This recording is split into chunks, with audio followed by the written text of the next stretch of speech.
The truth is that the system established by the prior administration has failed too many students.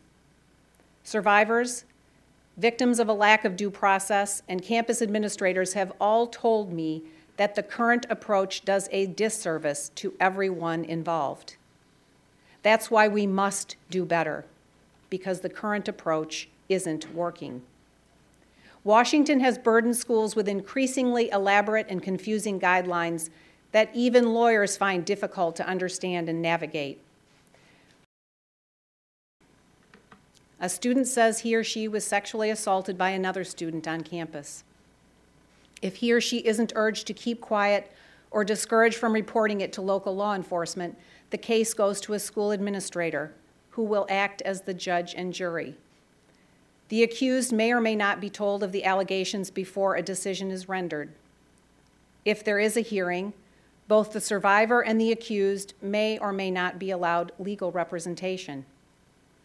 Whatever evidence is presented may or may not be shown to all parties. The notion that a school must diminish due process rights to better serve the victim only creates more victims. A better way also means we shouldn't demand anyone become something they are not. Students, families, school administrators are generally not lawyers, and they're not judges. We shouldn't force them to be so for justice to be served. The era of rule by letter is over. Through intimidation and coercion, the failed system has clearly pushed schools to overreach. With the heavy hand of Washington tipping the balance of her scale, the sad reality is that Lady Justice is not blind on campuses today. This unraveling of justice is shameful.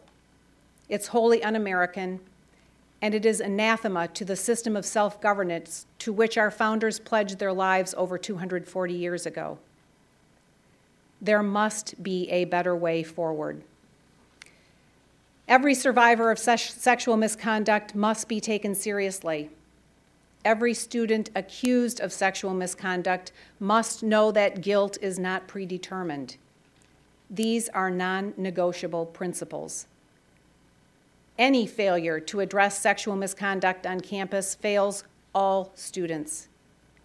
Any school that refuses to take seriously a student who reports sexual misconduct is one that discriminates. And any school that uses a system biased toward finding a student responsible for sexual misconduct also commits discrimination. We will launch a transparent notice and comment process to incorporate the insights of all parties in developing a better way. We will seek public feedback and combine institutional knowledge, professional expertise, and the experiences of students to replace the current approach with a workable, effective, and fair system.